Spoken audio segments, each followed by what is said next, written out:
ক্ষেত্ৰত মুখ্যমন্ত্ৰী নিজৰ স্পষ্ট কৰা মুখ্যমন্ত্ৰী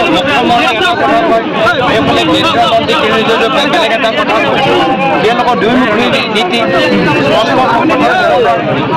আজি সেইকাৰণে আমি স্পষ্ট আমি কথাটো বিচাৰোঁ দুজন মানুহক একেলগে একে মঞ্চত মাতি আনি তেওঁলোকে এটা জইণ্ট সংবাদমেল কৰি নিজৰ স্থিতি স্পষ্ট কৰে নহ'লে কিৰণ ৰিজিজু ডাঙৰীয়া সাংবাদিকসকলৰ আগত কিবা বেলেগ কথা কয় হিমন্ত বিশ্ব শৰ্মা ডাঙৰীয়া সেই মুখ্যমন্ত্ৰীসকলৰ বেলেগ কথা কয় দুয়োজনকে একে ৰুমত বহাই তেওঁলোকে নিজৰ স্থিতি স্পষ্ট দুজনক বহাই দিয়ক তেতিয়া আমি গম পাম দুজনক একে ৰুমত বহাই তেওঁলোকে জইণ্ট প্ৰেছ কনফাৰেঞ্চ কৰি ভাৰতৰ ৰাইজক আৰু অসমৰ ৰাইজক হিমন্ত বিশ্ব শৰ্মা ডাঙৰীয়াই কৈছে যে কোনে আবেদন কৰাই নাই কাৰ জড়িত কোনো আবেদন কৰা নাই যদি কোনো আবেদন কৰাই নাই তো কাৰ আইন আনিলে কিয় ইয়াত আমাৰ অসম চুক্তি লৈ আমি সকলোৱে শান্তিপ্ৰিয় আছিলোঁ মাত্ৰ আমাৰ NRC ভিতৰত যিখিনি আমাৰ ভাৰতীয় নাগৰিক বঞ্চিত হৈ আছিল তেওঁলোকৰ NRC ভিতৰত সোমাবলৈ এটা সুযোগ দিব লাগিছিল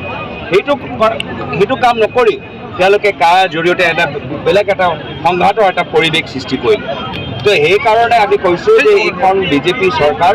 তেওঁলোকে অসমত বা ভাৰতবৰ্ষত শান্তি নিবিচাৰে অশান্তি থাকিলেহে তেওঁলোকৰ নিজৰ ভোটটো ল'বলৈ এটা সুবিধা পায় আৰু আমি কৈছোঁ যে আমি শান্তি আনিবলৈ বিচাৰোঁ